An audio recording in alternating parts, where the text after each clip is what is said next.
Today's scripture reading is coming from Ephesians chapter 3, verse 1 through 12.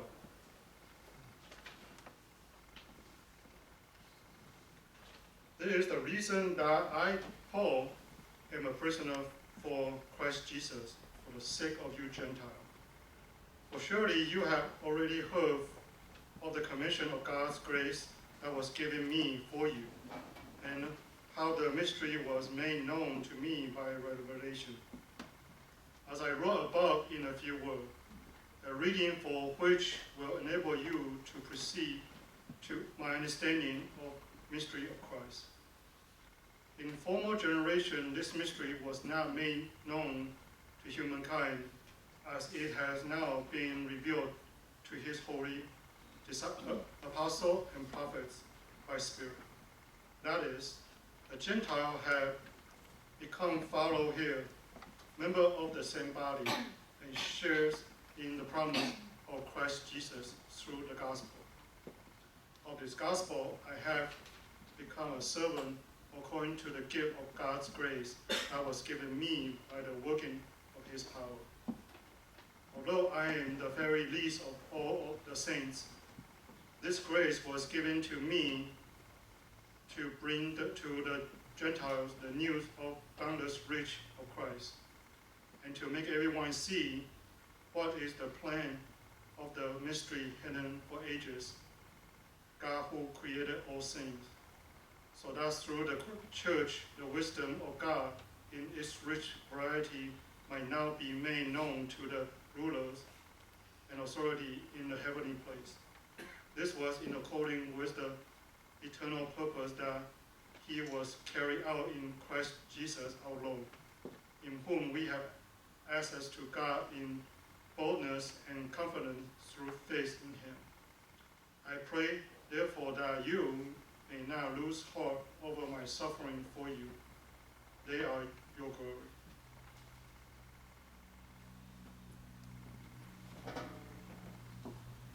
咱这时三甲来看圣经，咱三甲做伙来念以弗所书第3章1节到12节。因为安尼，我好乐为着恁万人做主要所的不安，恁万般听见上帝，为着恁所受我有的这份，就是用体恤我在伊的奥妙，亲像我已经有大了写在恁读伊，就会了解我在伊里头的奥妙。真正来万知的，我亲像现今现时确实加现主动神的就是我帮人基督耶稣对福音当做服事，当做一个身体3到5分所应允的，我做这个福音的采用。照上帝本的手术，就是照伊的原理所分的来手术我的。我是正是中央的历史，藉着这个本的手术我，通将基督为切托传给外邦，也互进行拢明白，这个好了是怎样安排。就是现在以来，看看是做万秘的上帝，咱面对到的，你才会办正事的，欢迎的，在上帝百般的意味，照以咱主耶稣所讲的来意，让你咱家的是对是，我当。来亲近上帝，这个孩子听讲就是有信心的意思。这是上帝的话。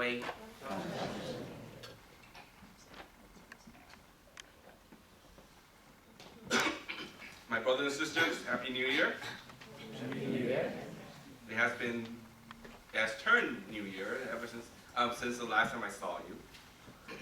So Happy New Year and actually Merry Christmas as well.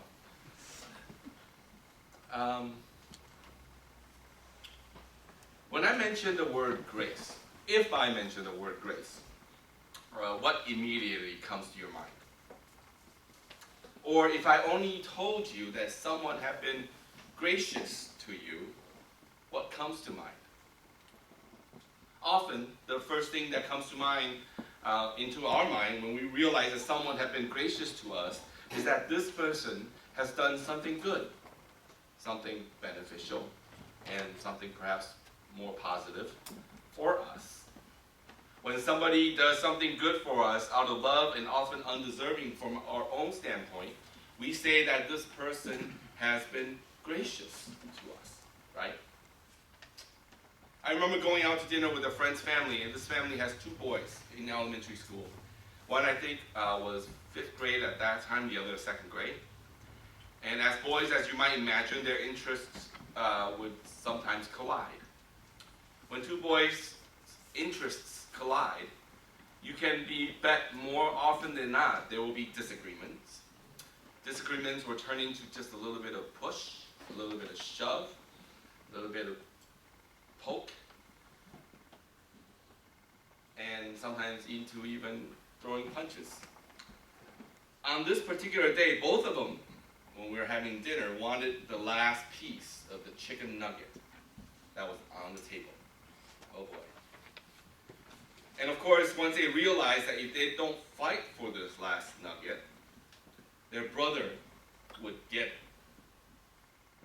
And of course, that would be no good if my brother gets it and I don't, right? So both of their hands got onto the chicken nugget really quickly, and they try to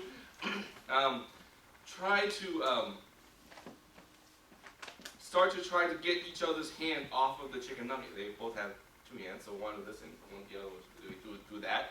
The other one will hold it on the left hand, and the other will do that. And it got a little bit rowdy, okay? And the father and the mother, the parents, just sat there and kind of looked at them. And I was there being a guest, and I didn't have kids at that time, so. But the father said one thing that I'll never forget. He said, "Boys, be gracious." 2 things that surprised me at that very moment. At that moment, I was doing a lot of ministry in young kids and youth groups. So 2 things that surprised me very moment. One, they actually understood their dad's meaning and immediately took their hands off of the chicken nugget. The older one said to the younger one, "Go ahead, you can have it. I'll eat something else." That was surprising to me. That's number 1. Especially for a 5th grader, right? And the second thing that surprised me was these 2 parents successfully taught these 2 young boys the meaning of grace at such a young age. Grace. If you really think about it, the word grace is very complicated, has a very complicated meaning. I complimented the old boy by repeating his father's words, "Joey, you're definitely being gracious to your little brother." And I think as adults, as we continue to grow and live in our own lives, indeed living this life, our life experiences teach us what grace usually is. It is someone giving us something or doing something for us that we are undeserving of receiving, correct? That's grace. And as Christians, we know the ultimate grace that was given by Christ, that he died for our sin, despite the fact we do not deserve God's grace and God's love, the gracious act of Christ ultimately on the cross. That's what grace is, right? That's what we understand grace to be. However, in today's scripture, which was last week, Epiphany Sunday's epistle scripture, I wanted to move to this Sunday. I think it's very appropriate for this Sunday. Paul says something very interesting. I don't know if you caught it. Paul introduces himself as the prisoner of Jesus Christ for the sake of Gentiles. This is something we already know. Paul's ministry was mainly for Gentiles. And near the end of his ministry for the Gentiles, he was imprisoned. Then Paul continued to say that this ministry that he was called to and was commissioned by God, he called this commission God's grace given to him. This grace was given to him, Paul says, to bring the Gentiles the news of the boundless riches of Christ. Paul sees his calling to this ministry as grace given. First, Paul calls his commissioning, his calling, as grace. Do you often hear that if someone gives you work, that's what commission is, that's what calling is? Let me ask you, do you often hear someone gives you work, gives you something to do, you would say that's a gracious act? Probably not. Secondly, this work, this call, has brought Paul to where? To prison. He is right now in prison. And while in prison, he's saying that this work, this calling, is a gracious act of God. Being in prison, gracious act. Being in prison, grace given. Does that seem like any kind of grace that you know of? Being in prison? Theologian Lisa Fishback notes, we do not often experience the gift of God's grace as a calling or a commission, especially one that can lead to burdens or imprisonment. Rather, we are all inclined to experience grace as fortuitous moment, a blessing. That's true. Fishback says, often we think of grace as a fortuitous thing, a blessing. But Fishback continues to suggest that Paul, in this passage, helps us to see that the gift of grace is not necessarily something that we seem fortuitous only. A gift of grace is one that draws us closer to God and to God's desire for us. Even though he was in prison, Paul sees this as a gracious act because throughout this whole thing, this commission and this call, he got closer to God. Whether this grace brings us something simple or complex, something comforting or something really rough, if this brings us closer to God, Paul is saying to us, this is grace given. This last 5 years of being at TAFPC have been grace given to me by God.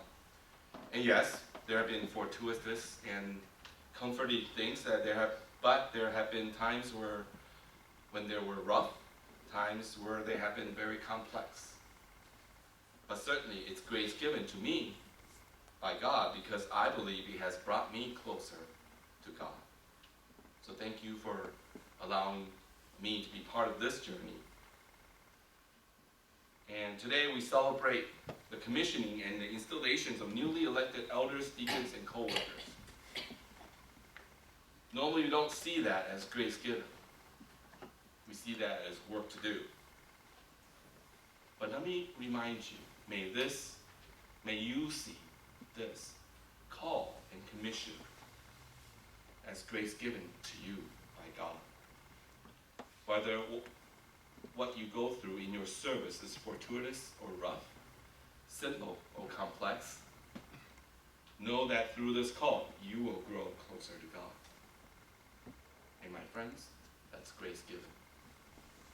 For the rest of you, there may be good times ahead, or there may be troubled waters. Whether the case may be, find a way to be closer to God, so that you can experience the fullness of his call and commissioning for you. And that, my friends, is also grace given. May the Lord bless you and keep you. May the Lord make his face shine upon you and be gracious to you.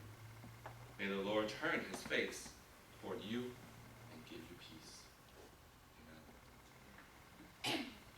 第三个传统生活经验来讲，对生活经验来讲，咱若是讲到即个稳定即个题目，那咱就马上会想到是好康的代志，敢毋是？稳定就是好康的代志。但是咱讲，咱有受到稳定，咱第一个反应就是有好事伫咱的生活中发现。咱若是讲某某人对咱有稳定，对咱有稳，就是即个人有对咱好，有帮助咱，也是互咱有好处。类似即种的想法，咱若是讲上帝对咱有稳定，咱的第一个会去想到的，就是讲上帝有咧祝福咱，有享受咱好处好康。伫今日经节，咱嘛有读到，保罗讲上帝有享受伊稳定，即个稳定就是个积分，伊的呼召真做外邦人的使徒甲传道者。伫第7节遐讲，保罗讲，我做即个福音的采用是照上帝稳定的享受来做。所以保罗所要讲的，就是伊的呼召是上帝稳定。咱安尼讲，其实无啥物奇怪。但是咱若是有注意到，即张批是啥物时阵保罗咧写的？是伫做囚犯的时阵，互人关起来的时阵所写的。咱敢袂去感觉奇怪？保罗伫间内艰苦，伫遐伊讲，伊所受着呼召的，伊所有的一切，伊所做出来，伊所去感受到的，一切拢是上帝稳定，上帝所享受的稳定。正写 feedback 讲了非常的对，伊讲保罗伫遮咧提醒咱，上帝所享受的稳定，毋是干咱看好康还是歹康，是看即个稳定有互你甲上帝关系更加亲密，还是无？因为做这时阵，不但是好康的代志，会互咱甲上帝更加亲密。有时阵表面看起来歹康的代志，也会互咱甲上帝关系更加亲密。有时阵，咱的艰苦也是会是上帝稳定，因为透过迄段艰苦的时间，会互咱甲上帝关系加强。我想，咱即个台湾的即个选举，伫即个月来，咱甲上帝有足侪的交通祈祷，咱嘛有足紧张，嘛有可能足艰苦。昨的即个结果，互咱hopefully甲上帝的关系更加亲密。感谢上帝。有时阵看起来，表面看起来是足艰苦的代志，这嘛是上帝要享受咱的稳定。保罗伫间内嘛是安尼讲，这5年来到台北教会，感觉拢是上帝的稳定。这5年来有足侪好的代志发生，嘛有足侪代志互咱足艰苦的。但是亲爱的兄这拢嘛是上帝享受咱的稳定。咱受到上帝呼召，伫做是遮做台美的事工，这一切所有，无管是祝福还是艰苦，这拢是上帝的稳定。亲爱的兄愿耶和华祝福你，保护你。愿耶和华互伊的面光照你，赐恩互你。愿耶和华欢喜的面看你，享受你。